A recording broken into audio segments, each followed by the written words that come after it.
Неверующие говорят, это всего лишь ложь, которую он выдумал с помощью других людей. Воистину они поступают несправедливо и лгут. Они говорят, это легенды древних народов. Он попросил записать их, и их читают ему утром и после полудня. Скажи, не спаслал его тот, кому известны тайны на небесах и на земле? Он прощающий, милосердный. Они сказали, что это за посланник? Он ест пищу и ходит по рынкам. Почему к нему не был ниспослан ангел, который предостерегал бы вместе с ним? Почему ему не даровано сокровище?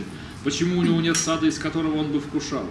Беззаконники сказали, воистину вы следуете лишь заколдованным мужем. Посмотри, как они приводят тебе притчи, они впали в заблуждение и не могут найти дороги. Если вы творите добро, то вы творите для себя самих, а если творите зло, то для себя же.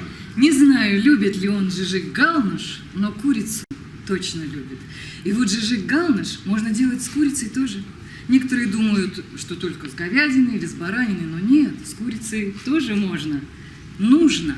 Курица или баранина или говядина 700 грамм, яйцо 1 штука, вода 2-3 стакана, мука 3 стакана, соль пол чайной ложки, душистый перец горошком 3 штуки, лавровый лист 1 штука, чеснок 2 зубчика, смесь 5 перцев по вкусу, зелень по вкусу. Курицу отвариваем с добавлением соли, душистого перца и лаврушки. Вытащить из бульона, остудить и отделить от костей. Просеять муку горкой на стол, сделать наверху углубление, разбить туда яйцо, влить теплую воду, посолить и замесить крутое тесто. Положить в мешок и дать полежать 20 минут. Затем делим тесто на несколько частей. Каждую часть раскатываем колбаской, режем на кусочки.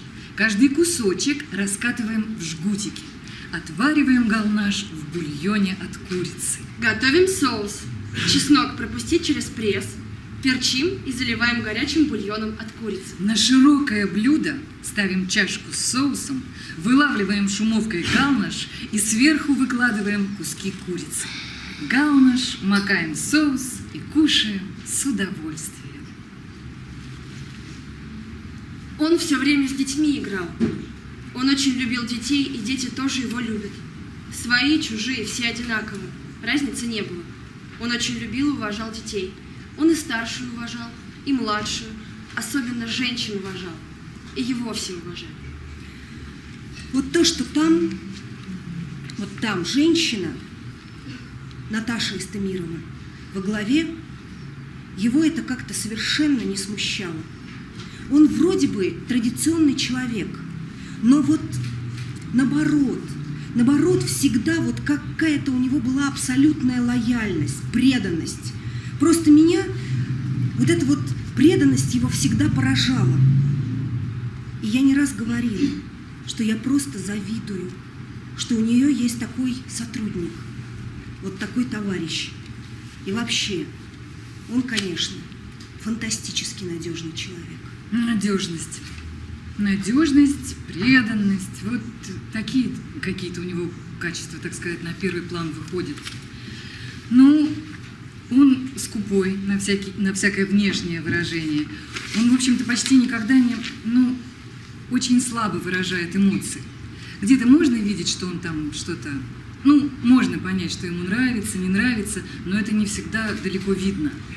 Думаю, что на это его отношение, на это его решение серьезно повлияла и смерть Наташи Истемировой.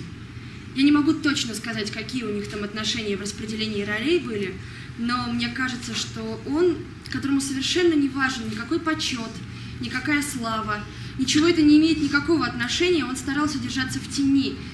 И мне кажется, что так сложилось, что, видимо, он давал информацию. Она тоже, конечно, ее добывала, но она ее озвучивала, она с ней выступала. И вот та информация, которая привела ее к гибели, по всей видимости, потому что он мне говорил, что на ее месте должен был быть я. Ну и вообще, что касается трезвости и разумности, то вот он как раз очень трезвый, очень разумный человек. Смотрите, есть всякие разные такие вот чеченские заморочки. Например, в отношении женщин. Вот, казалось бы, все нормальные люди, да? Все нормальные люди, все правозащитники. Но если вдруг что-то касается какого-то неправильного там поведения женщины, все табу. Никто ничего не будет делать. А он, может быть, на 100% не согласен, но он все равно, он будет ходить и он будет проверять. Например, у нас был страшный случай. Когда Светлане Алексеевне звонили, звонила женщина, которую за неправильное поведение брат дома держал, но он ее приковал наручниками, так, к батарее или еще к чему-то, я точно не знаю. И вот эта вот женщина, она звонила, и она просила ей помочь. Я не знаю, как она звонила, я понять не могу, но она звонила. И брат ее бил, а потом стало понятно, что мы опоздали, что уже все, что мы не успели помочь. Так вот, он ходил и разговаривал с соседями. Он ходил и выяснял. И я абсолютно точно знаю, что большинство бы этого не стали делать. Я наблюдала, вот когда я была у родственников, он окружен атмосферой обожания. Вот его обожают родственники, знакомые. Он у них высоко, вот это чувствуется, он у них высоко стоит. Поэтому, конечно, все его братья его и защищали. Они и обязаны были это делать, но они имели как бы хорошее положение, понимаете? Брат вот в счетной палате там работал, да? То есть он пользовался поддержкой родственников, когда он представлял для них угрозу в его деятельности. В некоторых мусульманских культурах общественное устройство в целом было направлено против женщин.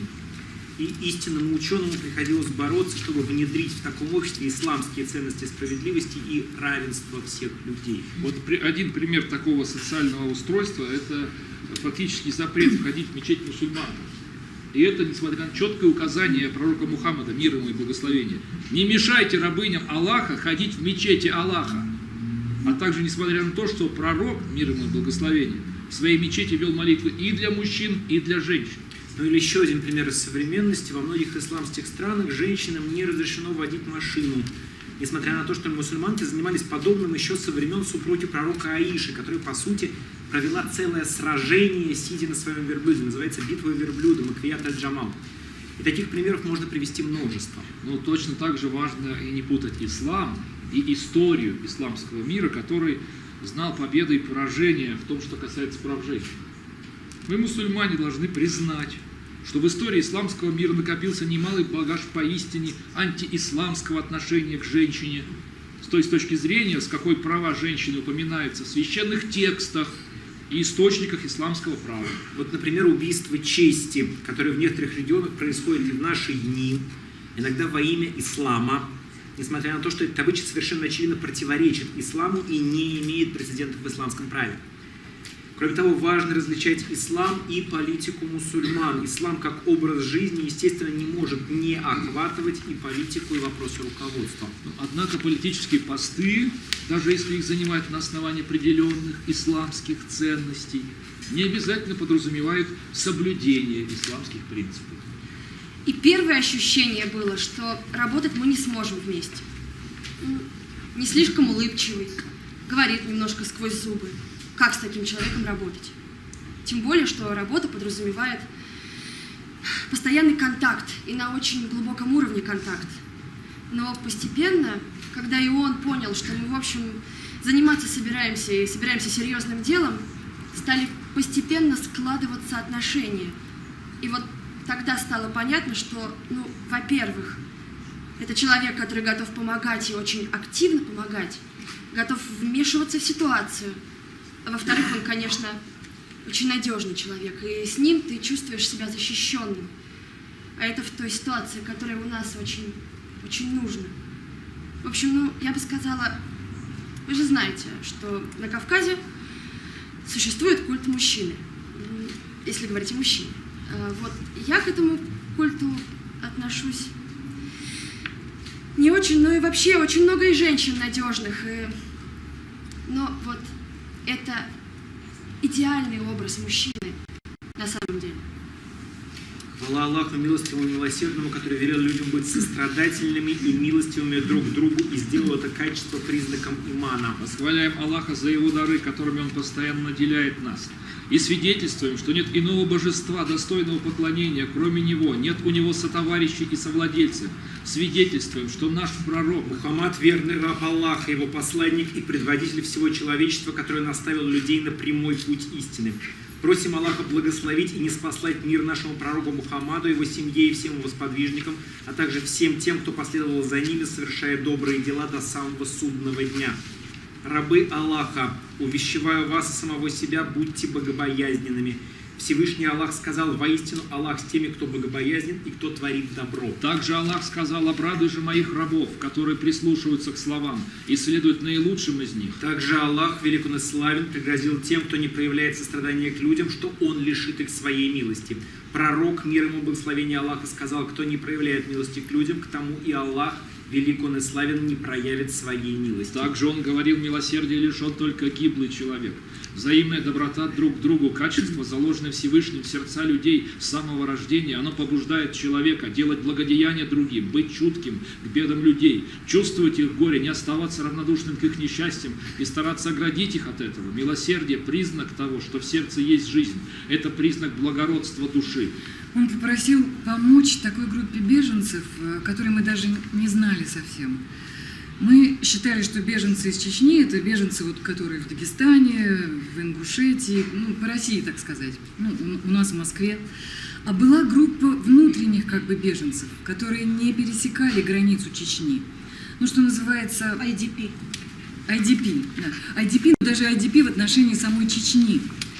Вот. Это люди, которые из горных сел, которые бежали во время Второй войны. Специфика Второй войны была в том, что, в отличие от Первой, что горные села также подвергались очень жестоким обстрелам, бомбардировкам. Много сел было просто разрушено, некоторые были оставлены полностью, чего не было в Первую войну.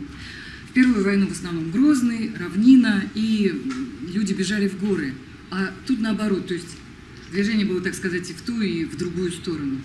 Вот и жители горных сел расселились, вот в этих, ну, вот эти беженцы расселились на равнине, да, и были целые поселения даже вот как раз в Гудермесском районе.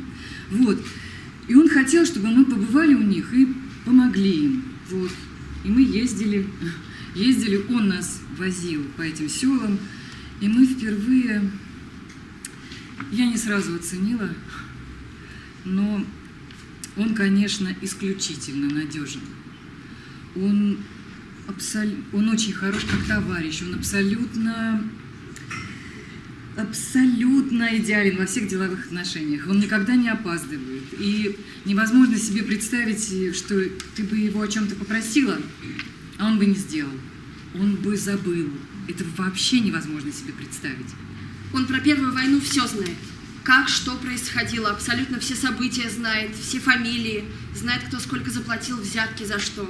То есть, ну это просто вообще, об этом даже говорить нельзя, потому что человек с такой памятью, он просто опасен. Когда мы работали в Гудермесе, у него была машина. Ну, какие тогда были машины? Там, я не знаю, двойки, четверки, ну в крайнем случае там какая-то там шестерка. Копейки. Копейки, точно. Вот, копейки. И вот у него была машина. Вот мне не дадут соврать, красная такая машина. И вот мы все на этой машине ездили. То есть он приехал, поставил машину, я села, поехала. Я приехала, поставила машину, вот он взял, сел, поехал. И у меня в Гудермесе был гаишник знакомый. И иногда он меня останавливал и спрашивал: слушай, вот ты мне скажи, кто хозяин этой машины? Но я понять не могу, кто хозяин этой машины. Я все время за рулем вижу разных людей, кто хозяин этой машины. Вот такой вот он был человек.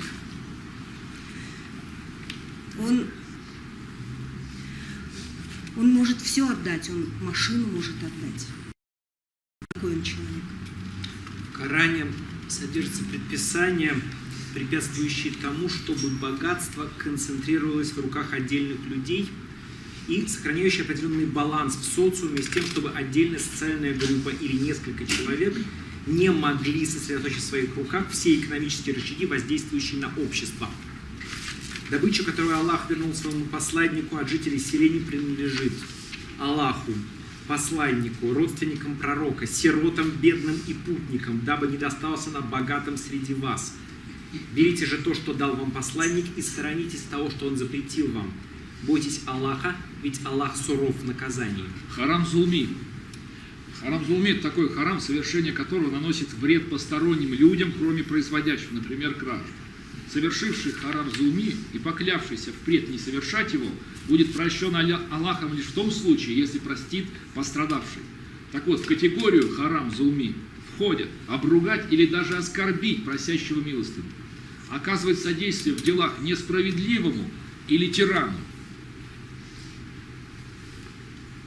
А вот в последнее время даже вот не столько то, что нам могут не доверять, ну или что приехали правозащитники и искали семью. Вот у семьи просто могут быть проблемы, если кто-то где-то проболтается. К вам приходили правозащитники. О чем они говорили? И уже вот просто это может навлечь. Потому что все больше и больше, но вот то, что как они действовали, это вот именно оказывало давление на семью. Потому что всех можно запугать. И намного легче, потому что у семьи есть там, я не знаю, еще какие-то дети, еще сколько-то сыновей осталось, братьев, племянников, дяди и так далее. И людей можно просто запугать тем, что они обратились к правозащитникам. А если они обратились, то будет хуже. Поэтому здесь в последнее время очень тяжело работать. У людей, по крайней мере, вот это ощущение, что везде все контролируется, оно уже... Потому что там, ну, вот даже за какие-то переписки в каких-то группах, за какой-то даже комментарий в соцсетях, за что угодно. Вот за что угодно. Здесь человек может писать комментарии, вроде принесет. А здесь он написал, то есть, ну там, понимаете, я даже не знаю, искать логику в этом, не знаю, какая у них там, ну, такая, какая кому повезет, что ли. Здесь он пишет, вроде никто еще не увидел, а здесь вот он один написал, увидели, и все. За ним пришли. В категорию харам зулми входит оказывать содействие в делах несправедливому или тирану. Именно про него Кадыров Рамзан в 2010, да, наверное, году сказал, что да, вот мужчины и женщины мемориальцы из Гудермеса, вот они, да, враги народа. Наташа никогда не была руководителем офиса, она была мотором, там, чем угодно, сердцем, но не руководителем. Она по своим качествам вряд ли могла бы подойти на руководителя какого-то коллектива. А он говорил, что вот нельзя останавливаться, что приостановка работы – это чуть ли не преступлением с нашей стороны будет, что мы обязательно должны возобновить работу, понимая при этом всю опасность возобновления этой работы. И была установлена такая, и за членами его семьи, что еще более страшно, такая демонстративная слежка. И вот постепенно наша работа, она суживалась, как шагреневая кожа. Вот прямо с этого момента, с 2010 года и потом дальше, там 2011, 2012, закрывались наши офисы, но по разным причинам, но в целом, в общем, я имею в виду Чечню, они закрывались. У нас были офисы в Серноводске, в Урус-Мартане, в Гудермесе. И вот они закрывались по разным причинам. И совершенно не обязательно, потому что там было совершено открытое нападение. Нет. Но люди, они постепенно начинали чувствовать оказываемое на них давление. Там гласно или негласно стали поступать сигналы. И люди начинали понимать, но я имею в виду те люди, которые работали в этих офисах. они стали понимать, что вот это вот все властям не угодно. Ну а в Гудермесе прямо произошло нападение. Туда ворвались мужчины в масках. Поскольку женщины, они испугались, конечно, они даже не обратили внимания, были ли они вооруженные, не были. Но они были без автоматов, по крайней мере. Не исключено, что у них там с пистолетами были. Не знаю, но в масках. Вот и поэтому остался у нас после всего этого один офис в Грозном, и он его возглавил. И наша работа суживалась, как шагреневая кожа, не только потому, что офисы уничтожались и закрывались, но и потому, что общение с заявителями, потому что жалобы к нам, обращение людей к нам, возможность получения информации уменьшалась и уменьшалась. Потому что хотя бы люди боялись, уже боялись за себя, боялись к нам обращаться. Ну, во-первых, вы не защитили свою Наташу, а нас вы как защитите? А кроме того, люди знали, что работа мемориала, публичная работа, правовая работа по их делам, она может сказаться на них самих. Ну, то есть, к ним придут те же самые люди, которые совершили преступление одно против этой семьи. Ну, например, похитили человека. Придут те же самые люди и сделают что-то не менее страшное, а может быть даже и более страшное. Им же прямо говорили: у вас есть и другие дети, родители. А зачем жаловаться? Не вздумайте. Подумайте об остальных детях. В категорию харам зулми входят бить слуг, позорить и унижать бедных за их положение, возвышать кого-либо из-за наличия мирского богатства, тем самым унижая себя, сжигать, топить ненужные для себя вещи, не отдавая другим, сгноить, испортить товары или продукты, не используя самому и не давая другим, просить подаяния, если имеется еды хотя бы на 1-2 дня, ломать кости покойникам. В категорию харам зулми входит путем обмана причинить кому-либо вред, доносить на безвинного и наговаривать на него не имеющиеся недостатки несправедливым руководителям, втереться и подпевать каждой из враждующих сторон, нарушать дружбу между друзьями и содействовать их вражде.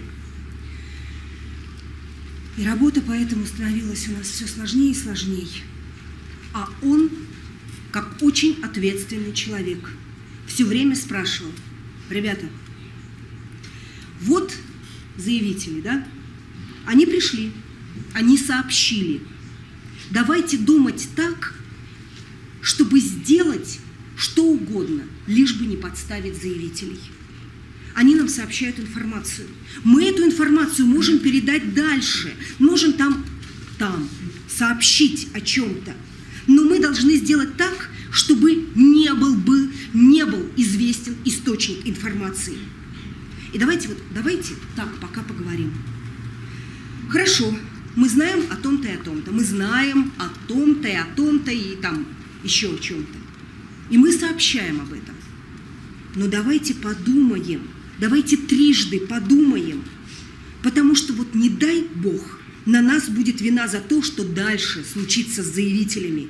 Заявитель сейчас может находиться в таком состоянии, в ажиотаже, он может быть озлоблен. Но давайте я сначала пойду и еще раз поговорю с заявителем. Ребята, для нас в первую очередь важен вопрос безопасности заявителя. Он умел очень хорошо говорить с людьми. Понимаете, в начале Чеченской войны, собственно говоря, проблемы в получении информации не было никакой.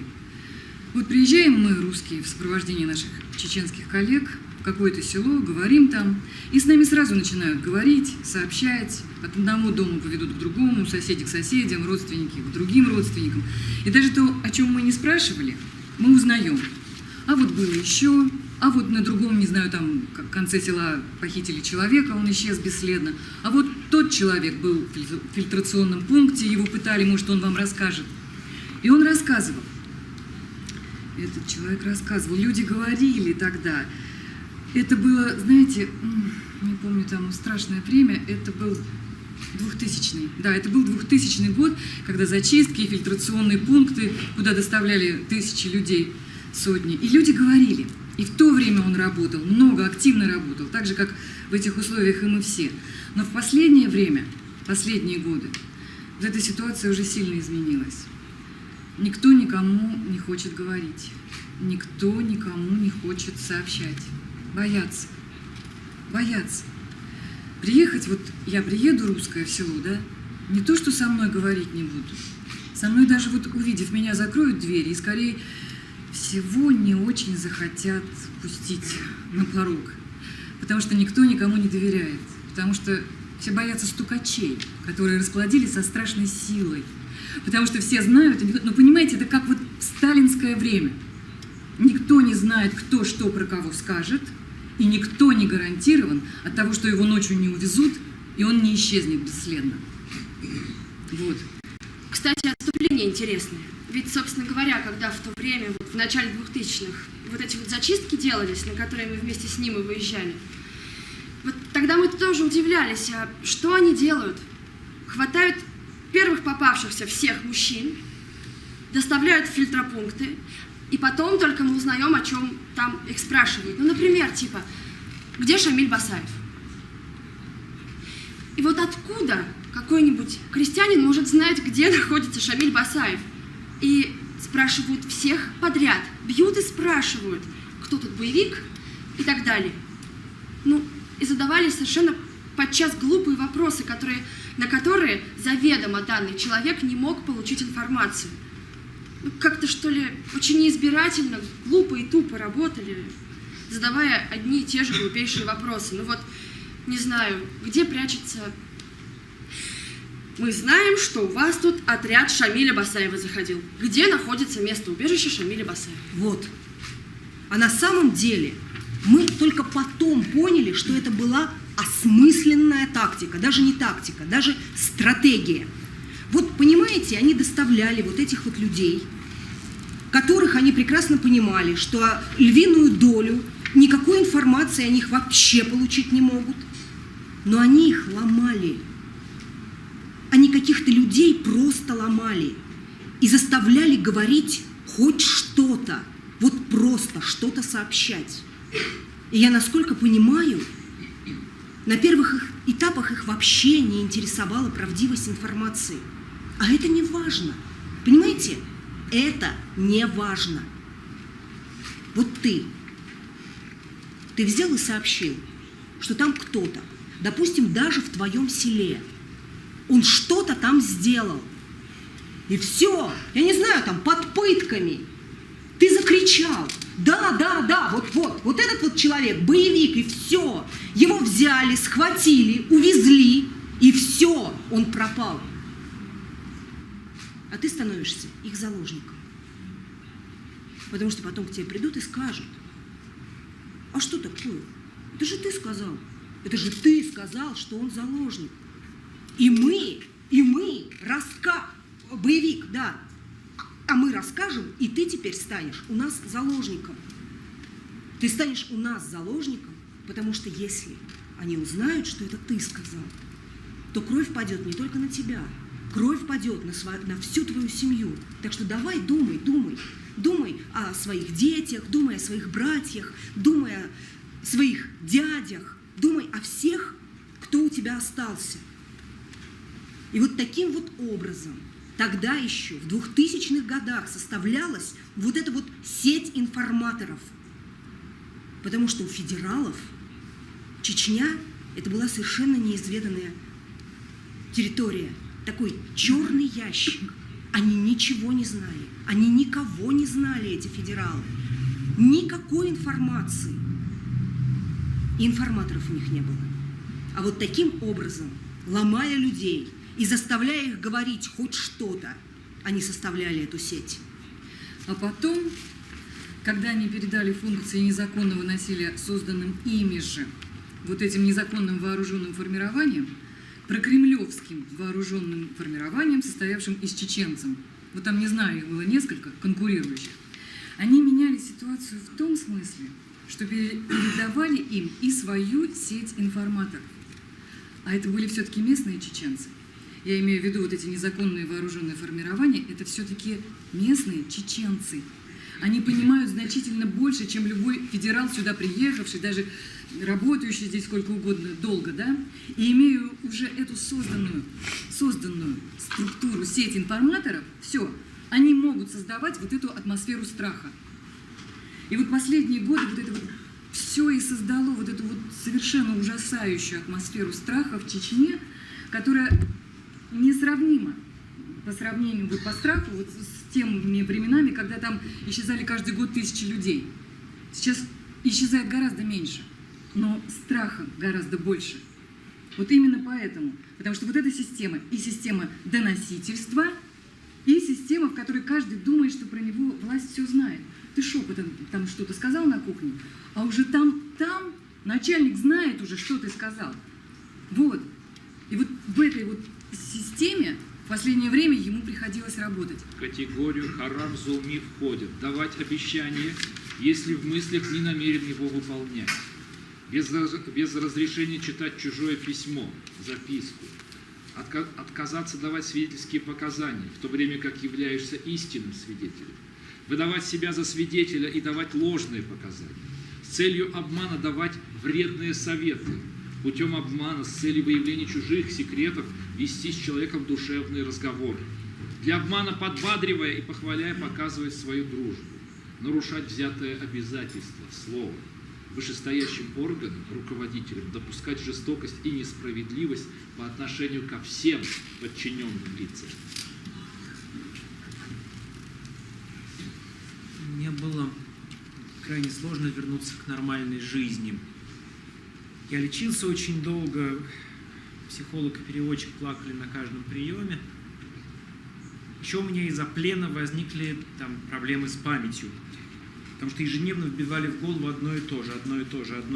В деталях рассказывали о том, как я совершил теракт, что говорил, кто находился рядом, как был одет. И поэтому я уже начал сомневаться в себе.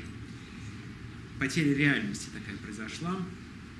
Я ведь провел 1 месяц и 10 дней в одиночной камере, почти без света, со скудной очень едой. Оттуда выводили только на пытки, даже не на допросы, а на пытки. Когда мне обследовали голову, то сказали, что из-за длительного кислородного голодания какие-то клетки в мозгу сбой дали, а сознание из-за удушья я терял вообще бесчисленное количество раз, потому что тебя придушивают резко веревкой или там ремнем сзади, и ты отключался, а потом тебя приводит в чувство водой, а чаще просто ударом ноги в живот. Такая злая ирония. Мы воевали против России, а чеченцы меня пальцем не тронули. Меня задержали, пытали, судили именно чеченцы. Но это не снимает российской вины. Я никогда не пойму, что мешало договориться с Джохаром Дудаевым, с Асланом Масхадом, который был согласен и на широкую автономию, и на единую рублевую зону, лишь бы остановить эту проклятую войну. Зачем нужно было проливать столько крови, чтобы потом фактически предоставить Чечне независимость? Российские законы, разумеется, там не действуют. Как не действуют и вековые традиции чеченцев, например, вроде кровной мести. Сейчас кровников принуждают к миру, надеясь спасти шкуры своих приближенных. Но когда-нибудь режим падет. Бесправный бедолага рванет к дому обидчика, который уже будет лежать мертвым. А следом прибегут еще 10 человек. И такой Чечню сделала Россия.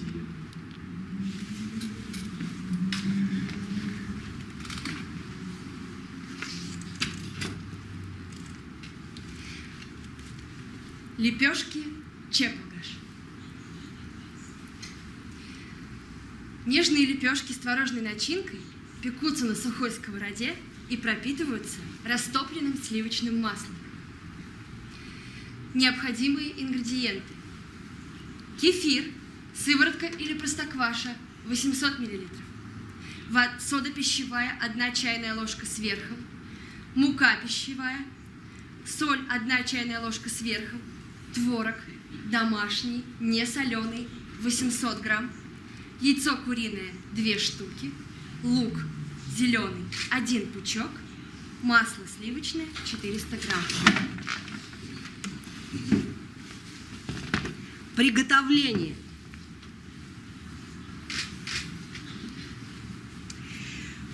в большую чашку просеять муку, сделать воронку и насыпать 1 чайную ложку соли. В теплый кефир добавить 1 чайную ложку соды. Все это перемешать, затем влить в муку, размесить рукой. Такое вот тесто мягкое, пышное. Накрыть его полотенцем и дать ему отдыхать 20-30 минут. Тем временем можно приготовить начинку. Творог не соленый или малосоленый. Если творог соленый, то его можно залить теплой кипяченой водой и оставить на час или больше. Затем отжать, растереть, добавить яйца, соль по вкусу и нарезанный зеленый лук. Чем больше лука, тем вкуснее начинка. Тесто разделить на небольшие шарики, 10-12 штук. Расплющить до 1 сантиметра толщиной, выложить на середину 2,5 столовые ложки начинки, края защипать узелком над начинкой, формируя как бы шарик с начинкой внутри, взять шарик, раскатать скалкой, ничего страшного, если тесто рвется, положить на сухую разогретую сковороду и сразу же накрыть крышкой. Огонь сделать средним. Жарить лепешки 2-2,5 минуты. Ну, сначала с одной стороны, потом нужно открыть крышку, перевернуть и жарить лепешки еще 2-2,5 минуты с другой стороны, только уже с открытой крышкой. Когда лепешки полностью прожарятся, сковороду нужно снять с огня, лепешки выложить на тарелку, а сковороду помыть, потом поставить опять на огонь, залить воду, довести ее до кипения, а готовые лепешки закрыть крышкой. И вот когда последняя лепешка поджарится, нужно ее обмакнуть в эту воду и выложить на поднос смазанным маслом. Саму лепешку смазать 2-3 столовыми ложками сливочного масла и так поступить со всеми лепешками. Готовые лепешки разрезать на сегменты, подавать горячими, со свежезаваренным чаем. Лепешки после промазывания маслом становятся мягкими и очень нежными. Кушать – одно удовольствие.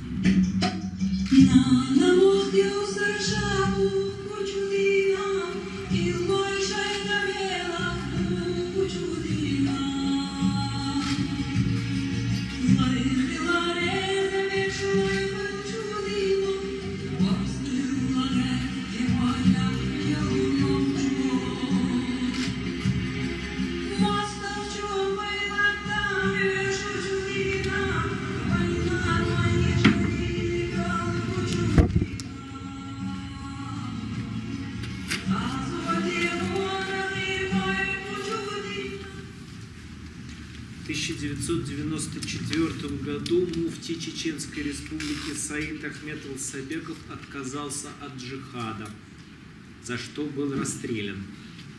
Ахмад Кадыров стал исполняющим обязанности муфти, после чего в качестве духовного лидера объявил джихад России. Ахмад Кадыров. В 1995 году, 24 марта, состоялся съезд при участии всех чеченских генералов, где мне предложили возглавить духовную линию республики. В апреле 1995 года состоялся конгресс чеченского народа в Шатое. Там я именем Аллаха поднял всех на военные действия. Вместе с людьми дал клятву не жалеть в этой войне ни себя, ни своего состояния, стоять до конца. Так я утвердил джихад. Из доклада Ильи Яшина «Угроза национальной безопасности». 11 декабря 1994 года президент Российской Федерации Борис Ельцин подписал указ о вводе воинских частей на территорию Чечни для восстановления конституционного порядка. В 1995 году Ахмад Кадыров объявил России священную войну, джихад, то есть, по сути, призвал мусульман убивать всех неверных. Кадыров-старший говорил: чеченцев миллион, а русских 150 миллионов. Если каждый чеченец убьет 150 русских, мы победим. Рамзан Кадыров признавался: мы этого не скрываем, что воевали против России. Я тоже воевал в Первую войну, об этом все знают. Впервые взял в руки автомат, когда мне не было и 17 лет. Еще у меня мое мнение о том, почему он начал заниматься спортом. То есть он, конечно, как у чеченцев считается, что надо вообще себя в форме держать. Неприлично, если живот висит у мужчины. Это не культурно.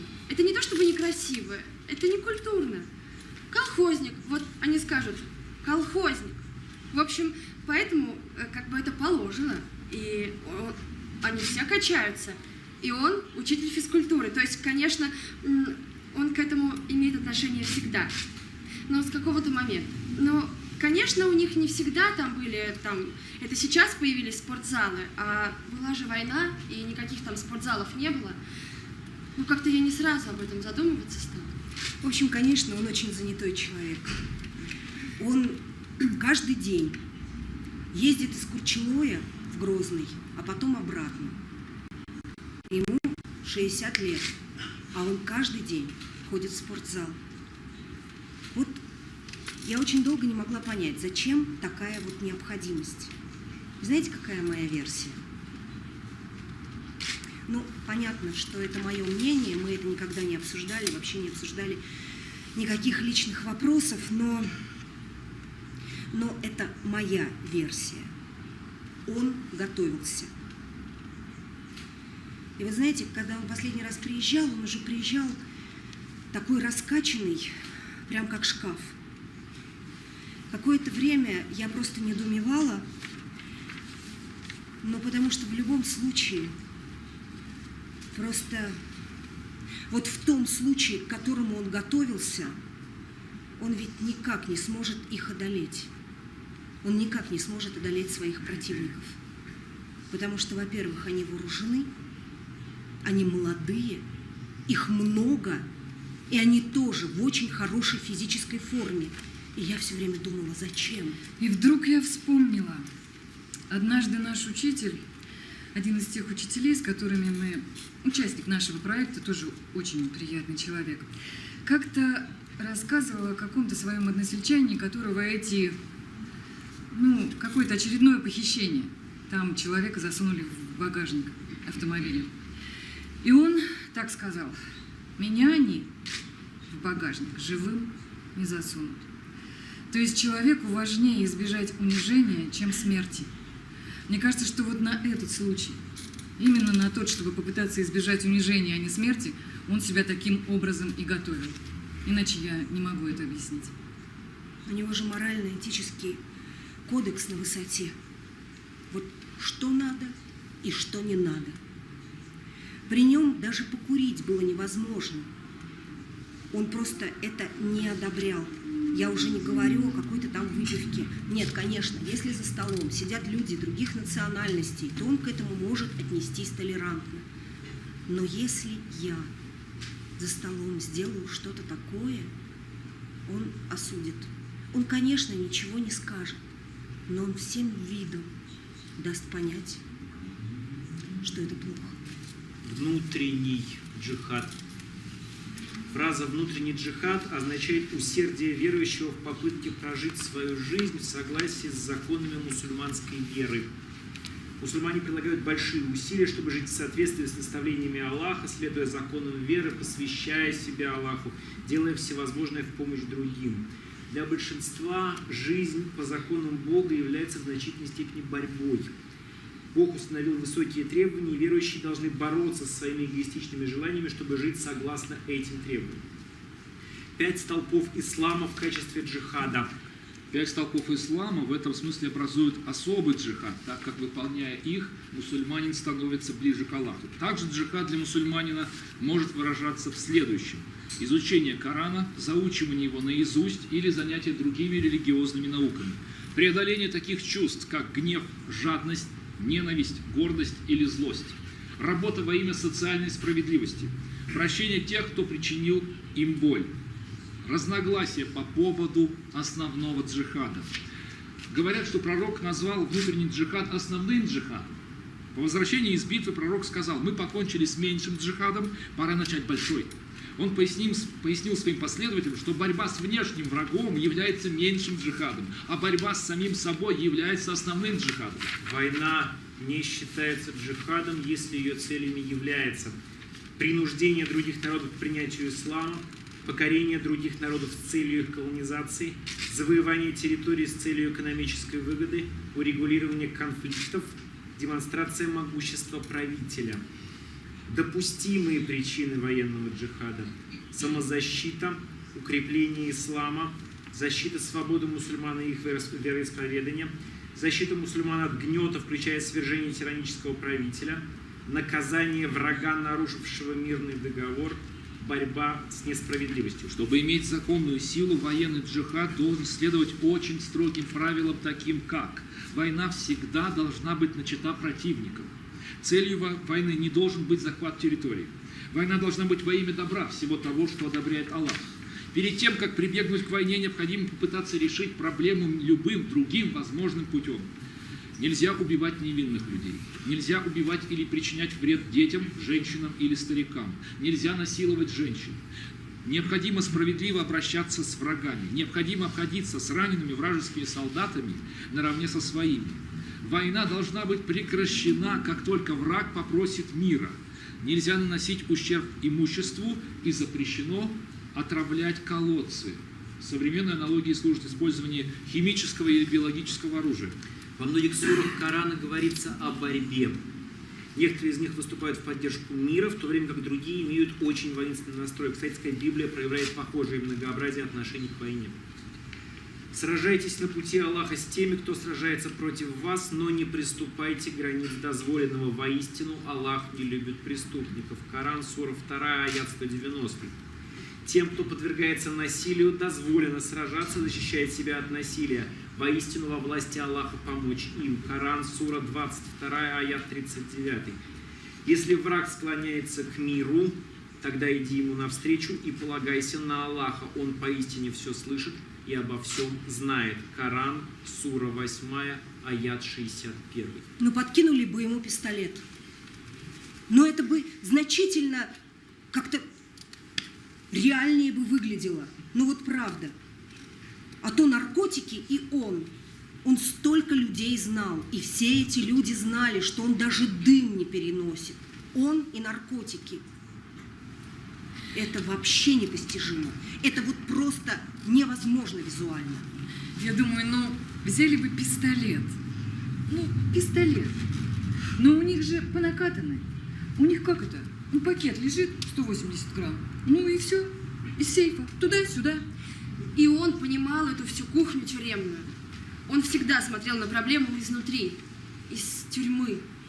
Даже если человек мог не договаривать что-то, мог озвучивать какую-то короткую проблему, он ее описывая, мне описывал изнутри, что там еще может быть сопутствующее. И зачастую у него с координатором в Москве конфликты были, например, потому что он видит, что здесь надо реагировать немедленно. Он может сказать что-то очень коротко, но дельно. Потому что даже адвокат, который посещает тюрьмы, приходит и уходит. А у него был взгляд заключенного. Вот сейчас мне кажется, я даже в этом уверена, что если бы ему сказали, что он убил человека, ему было бы значительно легче. Ему бы вот сказали: ты человека убил. И он бы это легче перенес.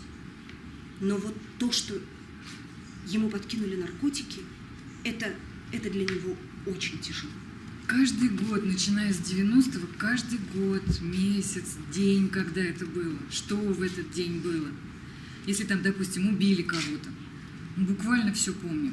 Я просто удивлялась его памяти. Компьютер, наверное, столько не запомнит, сколько он. И все легендарные личности, они для него не были какими-то мифическими персонажами, они просто были образцами для подражания. Вот, например, из чеченского фольклора. Из чеченской истории любого, кто там восставал, мог перечислить имена.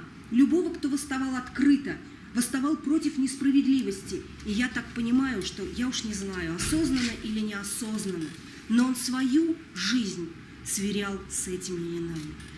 Подчеркнуто джентльменское, подчеркнуто аристократическое его поведение, это не могло не быть замечено людьми. Но я повторюсь, наверное, никто никому ведь эти правила не внушает.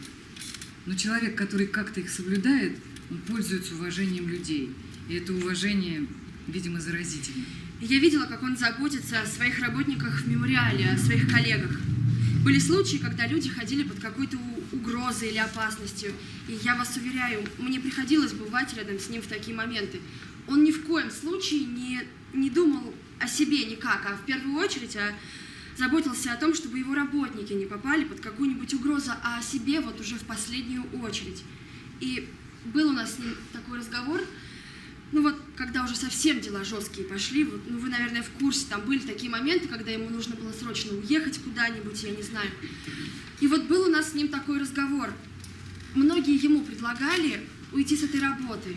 И мы, когда остались одни, он сказал: ты знаешь, если я уйду, не думаю, что мемориал здесь будет работать. Чтобы мемориал продолжал работать, мне нужно здесь оставаться. Вот такой у нас с ним был разговор. Вы, наверное, помните, это было там года 3-4 назад, когда он вынужденно вывез семью. Так вот, семью-то он вывез, а сам обратно вернулся. Я вам могу сказать, сомнений у него не было. Он всегда знал, какие бы ни были результаты, то, что он сделать в силах, он сделает. Но какие могли быть результаты? Нет, конечно, какие-то положительные результаты бывали. Надо еще помнить, когда он в самом начале работы, когда он не возглавлял мемориал, они оказывали там какую-то помощь горным селам, различным учебным заведениям. От него же была огромная польза, огромная. Люди делали добро. А сейчас, в последние годы, когда он занимается уже именно этими жесткими делами, ну просто человек считал, что он делает то, что он должен делать, как чеченец, как честный человек, как верующий человек.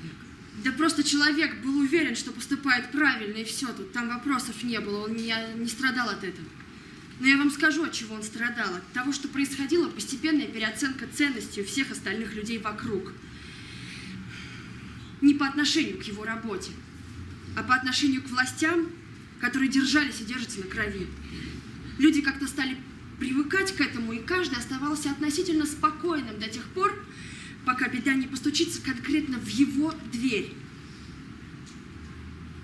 Он от этого страдал.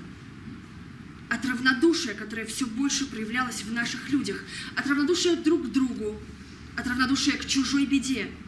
Вот от этого он действительно страдал. Да, у него была осознанная вера без фанатизма.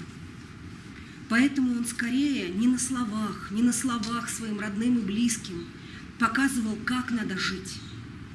Он напоминал о том, как надо жить своей жизнью, своими поступками. Вот в этом, мне кажется, и есть разница между фанатизмом и истинной верой. В чеченском языке нет слова «предатель». Ну, просто в языке такого слова нет. Еще нет слова «господин». Это о чем-нибудь говорит? Ага. А здравствуй и до свидания, это значит приходи свободным, уходи свободным.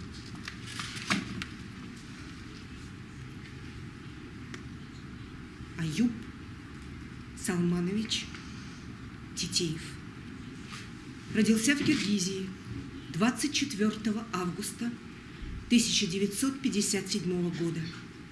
Живет в селе Курчелой Чеченской Республики, правозащитник, руководитель Грозненского представительства правозащитного центра «Мемориал». Аюб Титеев находится под стражей с 9 января 2018 года в связи с обвинением в совершении преступления, предусмотренного частью 2 статьи 228 Уголовного кодекса Российской Федерации «Незаконное приобретение и хранение наркотических средств, совершенное в крупном размере». Аюб Титеев с 2000 года работал в правозащитном центре «Мемориал» и комитете «Гражданское содействие».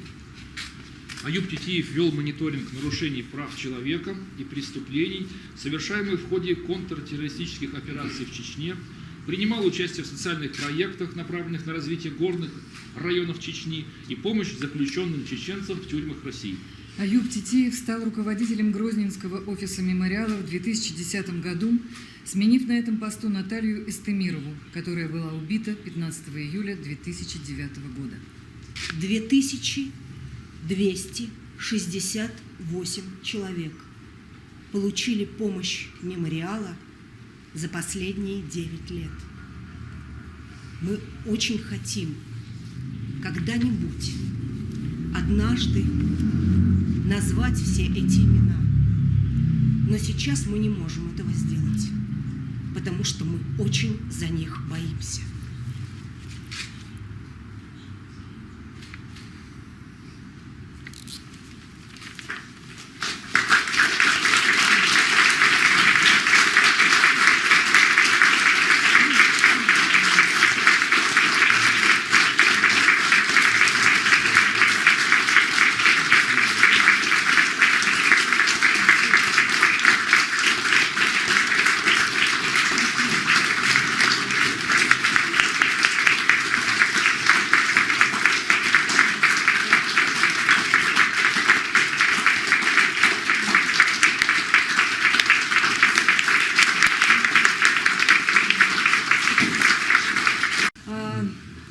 Аня Добровольская, которая делала текст, которая работала над текстом.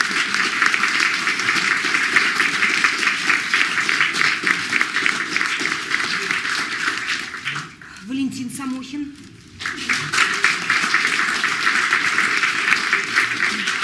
Полина Аук.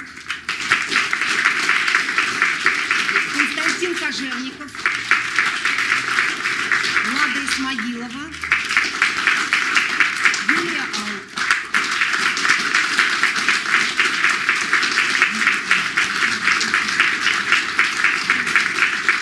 Хотела бы, чтобы сейчас аплодисменты прозвучали для двух сестер Аюба, которые сегодня с нами в зале.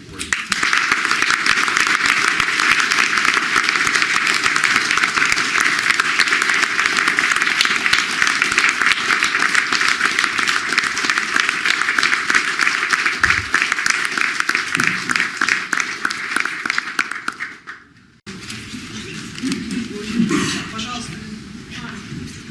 Здравствуйте, спасибо большое за то, что мы сейчас увидели. Это было действительно очень интересно. Я хотела бы узнать о том материале, с которым вы работаете. Здесь, как я понимаю, звучат абсолютно живые голоса и живая настоящая речь реальных людей, с которыми вы общались. Вот если есть какая-то возможность рассказать о проделанной для этого работе, что лежит в основе этой постановки, было бы интересно узнать.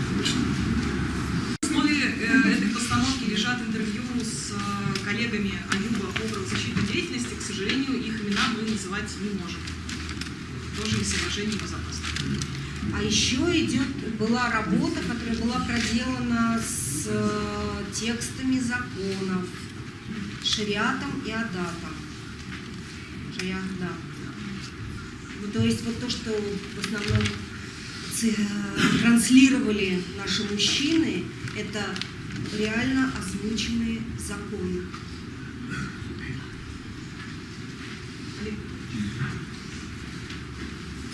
Ну вот я свое впечатление, понимаете, я вот слушал, для меня очень много знакомых, я слышал слова там, вот моих друзей, знакомых, москвичей, чеченцев, кого-то узнавал, кого-то не узнавал. Я слышал знакомые у них тексты, религиозные тексты, слышал вот эти рецепты, да, той еды, которую я в Чечне много раз ел. Казалось, все знакомое, знаете, а вот сейчас меня это очень сильно потрясло, когда эти более-менее знакомые вещи оказались каким-то образом объединены, вот как случилось чудо. Слушайте, вот ей-богу, для меня это чудо, потому что то, что вот мне казалось знакомо, вот это искусство, да. Большое вам всем спасибо. Скажите о судебной перспективе данного дела, на самом деле происходит, какие нарушения. Смотрите, судебная перспектива, я так понимаю, что вопрос ко мне, да? Судебная перспектива, она у нас самое понятное и самое печальное, учитывая, что Кадыров лично несколько раз высказывался, и вот то, что было цитировано здесь в 2010 году, и уже после ареста Титиева говорил несколько раз, что, в общем, в том смысле, что правильно его арестовали, и хорошо, и он враг. Понятно, что никакой чеченский судья мы не можем, не вправе от него ожидать, что он пойдет на личный риск, на личную опасность, только потому, что Титиев не виноват. Мы с коллегами, с адвокатами Петром Заикиным и Мариной Дубровиной, с которыми вместе защищаем Аюба Титиева, будем стараться добиться того, чтобы суд все-таки перенесли из Грозного в любую другую точку России. Не потому, что мы питаем иллюзии, что произвольный российский суд, да, вытянутый, пусть даже случайным образом из шапки, будет в смысле правды более перспективным, чем Шалинский районный суд Чеченской Республики. Но это стоит сделать в любом случае. Стоит попытаться. Мы это будем пытаться сделать. У нас сейчас нет понимания с коллегами, чего все-таки хочет та сторона. Было ощущение, что до того, как на нас надвинулся чемпионат мира по футболу, что у них было намерение провести суд молниеносно до чемпионата, чтобы эту тему она не существовала на фоне чемпионата мира, когда приехало много журналистов. Сейчас, когда уже понятно, что чемпионат завтра, а дело еще не передали в суд и не утвердили обвинительное заключение, они уже не успели это сделать, мы рассматриваем вероятность, что наоборот будут затягивать, чтобы провести суд, когда все уже разъедутся после чемпионата. Может быть и нет. Может быть они махнут на это рукой и скажут, что нам все равно будем судить по ходу. Здесь футбол, здесь суд. Мне очень не хватило, кстати говоря, вот в этом тексте, он замечательный текст, мне очень не хватило по контрасту, и вот я слушал вас, ваши слова, да, мне очень не хватало для контраста вот этих сухих, абсолютно бумажных, лживых вот этих формулировок, которые у нас кочуют из одного документа в другой, из постановления в постановление. Я думаю, что в общем, можно дать голос той стороне, послушать ее прямую речь, чтобы еще больше понять, что за всем этим стоит. И какого рода люди обвиняют один. Вы знаете, да, поскольку это эскиз, и поскольку спектакль будет играться в доке, и мы его будем обязательно доделывать, то это очень хорошее, очень интересное. И вот у этих людей есть имена, и их можно называть собственными именами. И за них бы я не боялся. Очень круто. Это очень крутое предложение. Спасибо большое.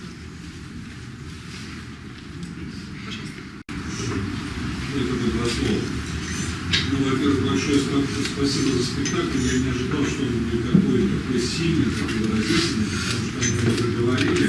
Показал, что он еще не готов. Он очень сильное впечатление производит. Второе, что я хочу сказать, что действительно чеченцы народ необычный. Там не только нет слова предатель, там не было слова стукач. И во время депортации никто ни на кого не доносил, кроме первого секретаря Компартии Чечни, которого перевели в Москву. Ни один чеченец не доносил, кроме этой мрази марксистско-ленинской. И потом конкретно предложил. Вообще наши власти, для власти мы просто бараны, мы никто. Наше мнение не имеет значения. Имеет значение давление извне. Илья, вы же разъезжаете. Мне кажется, что совершенно необходимо в разных странах, необходимо попробовать, конечно, нелегко сказать, но тоже все делать, создать комитет нобелевских лауреатов, создать комитет ведущих политиков европейских, которые постоянно будут отслеживать ситуацию. Потому что когда мы сваливаемся, всем понятно. Нужно давление здесь сильно постоянно. Мне хотелось сказать, что, конечно, в любой нормальной стране такой спектакль, ему место на площадях, ему место на таких площадках, где к нему могут прийти много людей, которые одурачены, одурманены пропагандой. Конечно, мало что можно сделать каждому из нас, но единственное, что я буду всюду повсюду рассказывать об этом спектакле, об этом театре, который я тоже очень люблю, чтобы народ приходил, понимал, что происходит на самом деле. Спасибо большое.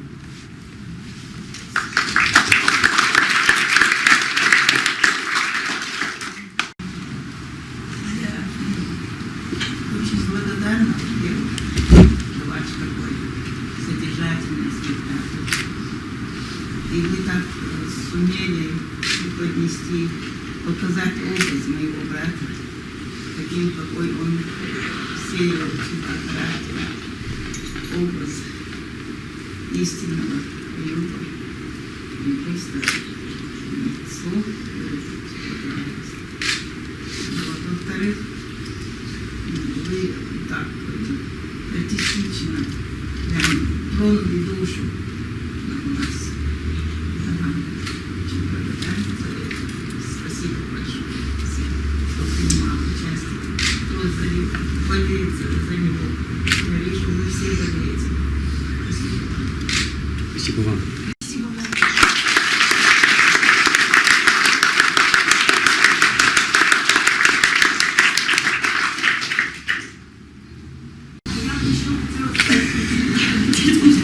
Хотела спросить, какие сейчас условия в судебном союзе, то есть имеют ли к ним доступ постоянный адвокат или вообще? Аюб сейчас находится в СИЗО. Это чуть лучше, чем было долгое время, потому что у нас был период, когда его на постоянной основе держали в ВВС. А в ВВС человека нельзя долго держать даже по нашим нормам, которые далеко не европейские. Потому что ВВС — это холодная камера, нет горячей еды, нет нормальной постели. Его там держали 2 недели, по-моему, подряд. И не одни 2 недели, так было несколько раз. Сейчас находится в СИЗО. Наибольшие трудности, насколько я понимаю, у него с перепиской. То есть адвокатов пускают. Вот с точки зрения допуска адвокатов, с момента, когда Петр Зайкин вступил в это дело, и стало понятно, что Аюба уже не навяжет адвоката по назначению, но этот вопрос более-менее снялся. Он был острым в первые дни, сейчас его практически в этом отношении нам не на что жаловаться. Но он вообще-то не должен находиться, понимаете, ни там, ни там. Скажите, пожалуйста, каких формальных вещей недостает для того, чтобы процесс состоялся? Что сейчас его задерживает, кроме желания властей? Смотрите, я просто не хочу из спектакля устраивать пресс-конференцию, это было бы неправильно. Сейчас дело находится на утверждении прокурора обвинительного заключения. У нас нет подтверждения, что его утвердили либо не утвердили. То есть сейчас той инстанцией, которая дело рассматривает, является прокуратура.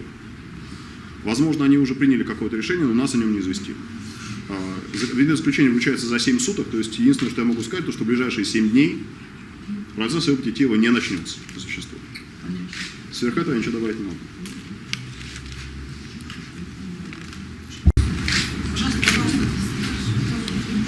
Спасибо театру за спектакль и всем, кто участвует в судьбе Аюба Титиева. У меня вопрос к адвокату. На вас оказывалось давление? Нет. И второй вопрос. Есть ли такая возможность, скажем, вот на Западе задерживают чеченцев, да? Есть ли такая возможность обмена? Вариант обмена? Я думаю, что здесь ни место, ни время это обсуждать. Сама Аюб на это не согласится. Абсолютно можно, или я дополню про адвоката? Ну, во-первых, первый адвокат Султан Сельхигов, чеченец. Он первый, кто пришел к Аюбу после его задержания в Курчеловское РУВД, добивался его, там длительное время не допускали, несколько часов, потом он добился. И он первый, кто вот первые дни, по сути дела, спасал Аюба. Потом появился очень быстро Петр, как сказал Илья. И они вдвоем вначале начали работать, потом, спасибо, Илья включился, Марина Дубровина. Ну так вот, Султана Сельхигова, в общем, вырубили из процесса. Я не буду все детально говорить. Султан должен был срочно покинуть и Чечню, и Россию немедленно. Вот вам вопрос, оказывает, не оказывает давление. Насчет Петра, первые дни, когда Петр работал в Чечне, за ним была установлена такая демонстративная слежка, я не знаю, чего они хотели этим добиться. Просто вот за машиной, на которой ездил Петр, вот, следовал постоянно машину, значит. Потом он ездил тогда на мемориальской машине, то есть на машине из офиса Назранского, да, не Грозного, а рядом Назрань, в Ингушетии. Вот на этой машине Петр из Назрани ездил, значит, в Чечню, за этой машиной следили, и эту машину, и этот офис, да, Назрановский, в который они возвращались, сожгли, то есть сожгли Назрановский офис. А вскоре после этого Грозненский офис подбросили наркотики. Не вскоре, но через некоторое время после этого Дагестанский офис мемориала, значит, сожгли машину, на которой тоже ездили наши уже дагестанские коллеги в Чечню на процесс, на дело Аюба Тетеева, сожгли эту машину, обещали сжечь наш офис, а потом уже не так давно напали на нашего главу дагестанского офиса, ударили по голове сзади, он серьезную травму, попал в больницу. Это уже не про адвоката, но про коллег и друзей, те, которые помогают адвокату. Поэтому атмосфера вокруг этого процесса совсем непростая и неблагостная. И вот пример тоже, вот эта группа адвокатов, из 3 адвокатов, которые там сейчас работают, у них договоренность. Один адвокат не работает, всегда 2. Одному, даже московскому адвокату, не чеченскому, чеченский это вообще невозможно, да? Даже московскому адвокату одному там опасно. Вдвоем, только вдвоем. Сказать спасибо Юлиау, потому что меня потрясает этот человек, вообще уже меня, который я недавно знаю, своим фантастическим не только замечательным талантом, потому что здесь многие знают ее как прекрасную актрису, я недавно знала ее второй раз прекрасную режиссерскую работу, но это человек такого неравнодушия, такого сердца в команде, такого принятия на себя чужой воли, что, в общем, это у меня вызывает восхищение, преклонение и, в общем, огромную благодарность. И, в общем, вот этот спектакль, как говорили, такой, что он должен быть восхищен. Мне подумалось в этот момент, что там, где возможны такие спектакли на площадях, там возможны поводы для этого, к сожалению. Поэтому мы мы, как часто я даже говорю о правозащитниках, я говорю об адвокатах, которым огромное спасибо. Мы просто частные граждане, можем очень мало.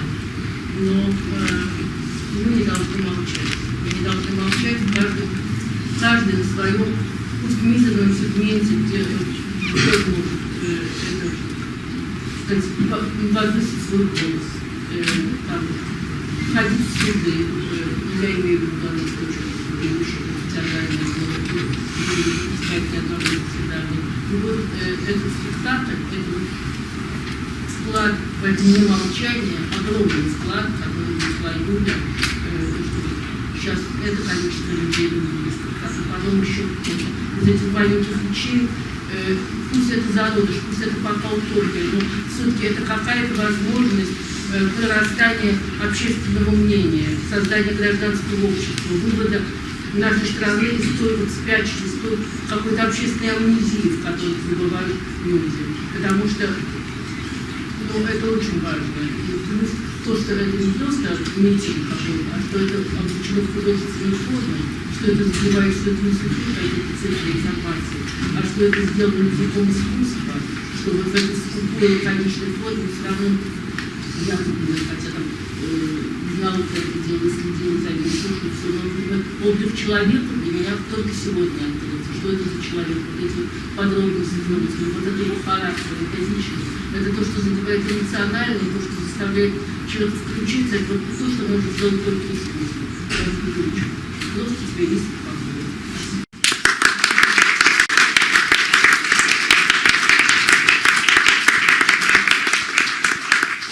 Олег, большое спасибо за спектакль.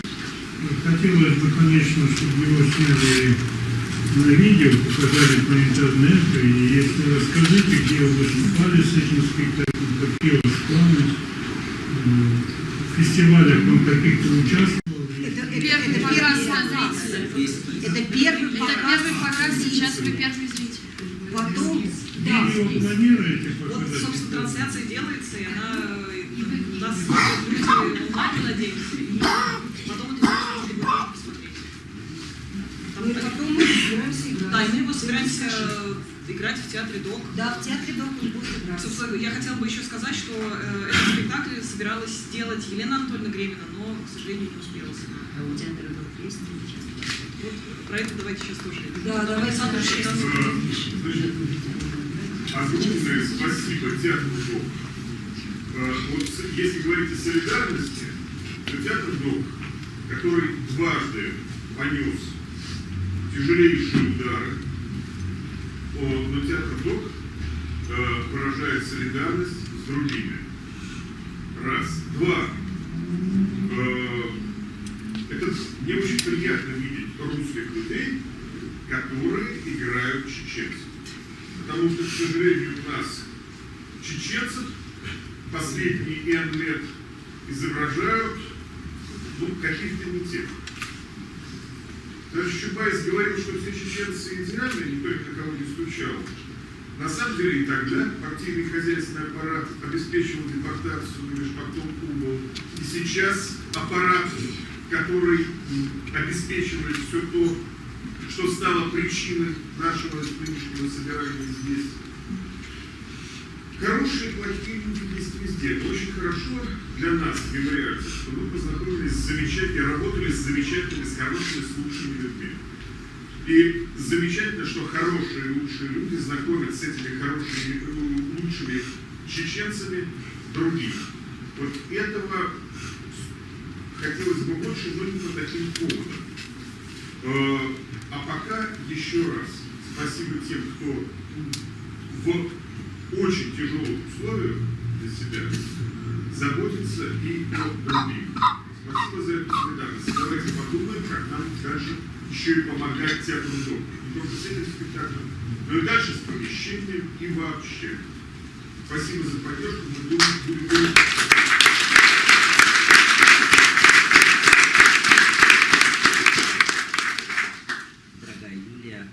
Вы чудесный актерский режиссер, так же как я, режиссер театра «Апогей».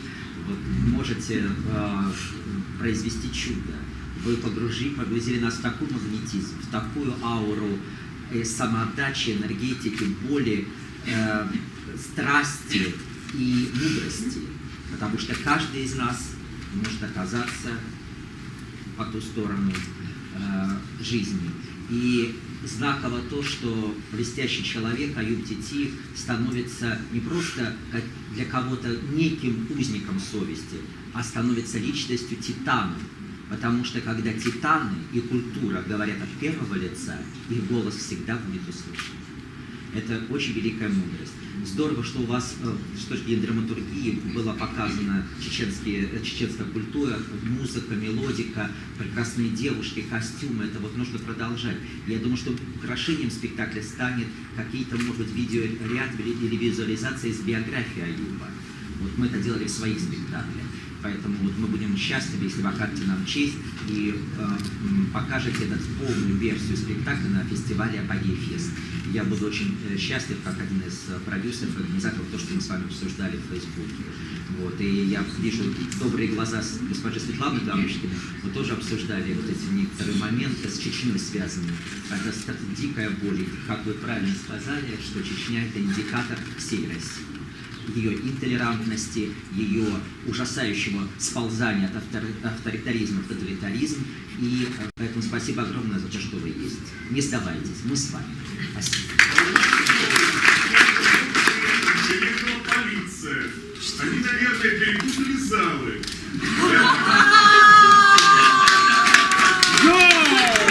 Какие молодцы! А мы Ой, как Ой, подождите, кто там сейчас? там сейчас кастинг и читки. когда приехали и полиция приехала и сказала, к ним пришло сообщение о бомбе, на что им ответили, а нам не сказали. Удивительно. Они такие, ну ладно. Они ушли, вернулись в МЧС и сейчас хотят эвакуировать бомбу. Они остановили кастинг. Прекрасно. То есть нам бежать туда или больше никогда туда не приходить? Как же хорошо, что они так плохо работают, а? Даже свою гадость нормально делать не умеют. Это знак. Я просто хочу сказать большое спасибо от второй организации, в которой работает, потому что Аюб Читиев сейчас работает. То, что он делает, это общественная деятельность. Потому как он держится, и что он делает, и что мы можем делать благодаря тому, как он стойко держится, и как он себя ведет. И что он дает нам возможность сказать сегодня то, что мы говорим. И спасибо, конечно, адвокатам, но прежде всего артистам. Большое вам спасибо, низкий поклон от Комитета гражданское содействие, в котором он вел несколько гуманитарных программ. Да. Спасибо.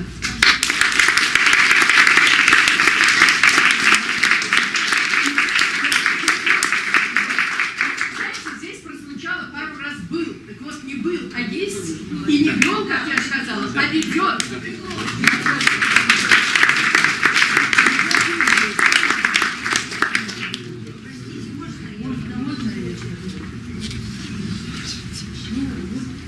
Девочки, вам удалось это показать. Я сижу, мы очень много работали с Аюбом Читиевым в Чечне. Я сама чеченка, но работаю в гражданском содействии. И мы много ездили в Чечню, и у нас была большая медицинская программа. И Аюб, он всегда как пастух. Он всегда считает себя ответственным за всех. И вам, вот вы говорите, а мне кажется, что это я говорю. Вот, потому что так и есть, на самом деле. Да, как будто это я хотела это сказать. Спасибо вам большое за такое реальное такое событие, которое случилось. И за то, что есть люди, которые не боятся, несмотря на эту полицию, на Кадырова, который везде посылает своих людей и соглядатаев. И все равно надо бороться с этим. Невозможно, потому что то, что происходит в маленькой Чечне, оно постепенно перекинется на всю Россию. К сожалению. Уже перекинулось. Я уже хотела сказать, к сожалению, я бы хотела сказать несколько слов, обращаясь, здесь, наверное, есть журналисты, коллеги мои, да? Они, наверное, прозвучат диссонанс с тем, что говорил Олег Петрович, но я была недавно совсем в Чечне на суде. Это такое же фантасмагорическое место, как, в общем, вся наша страна, в которой происходят совершенно невероятные вещи. И вот мы в суде сидели в майках «Свободу Аюбу Читиеву», никто нам ничего не сказал. Я вас очень призываю, если у вашей редакции есть минимальные деньги на то, чтобы доехать до города Грозного, ездить туда, приезжать на суды. Чеченские суды – это не московские пустые суды. Туда всегда приходят храбрейшие люди, родственники Аюба. Они рискуют в миллион раз больше, чем мы все вместе взятые. Родственники все приходят, толпа. Я правильно говорю, Жирота? Да. Родственники приходят, друзья приходят, коллеги приходят, местные, чеченские, рискуя всем, чем только можно рисковать. Жизнью, в общем, жизнями своими рискуя. Дети приходят. Поэтому я думаю, что... Я хочу поехать. Поехали. Красиво. Поэтому я на самом деле вас призываю, приезжайте туда на суды, описывайте Чечню, рассказывайте о ней. Это очень важно. Люди видят очень все одномерно, издалека. Да? Это кажется каким-то местом зла, в котором добра нет вообще. Это не так. Там огромное количество добра. Собственно говоря, благодаря этому добру что-то и продолжает там происходить. Оно очень тайное, это добро, но оно есть везде, и ты это чувствуешь там.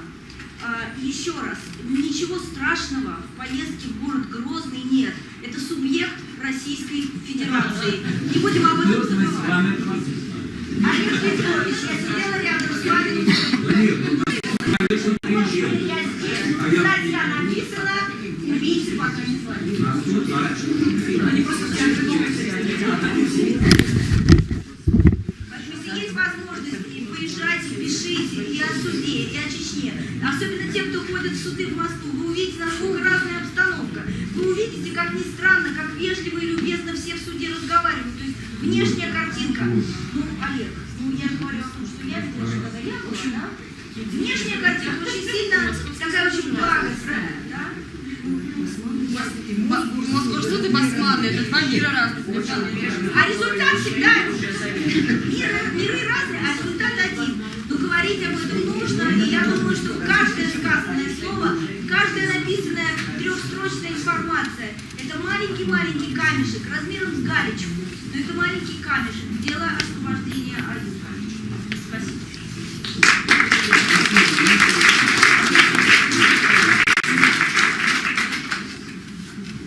Я еще хотела сказать, что есть группа в Фейсбуке в поддержку Аюба Титиева, вы ее можете загуглить, если вам интересно, там туда скидывается вся информация о делах, и там же иногда публикуется информация о том, как им помочь. Вот, если кому интересно, тогда, наверное, мы на этом будем заканчивать. Да? Спасибо всем.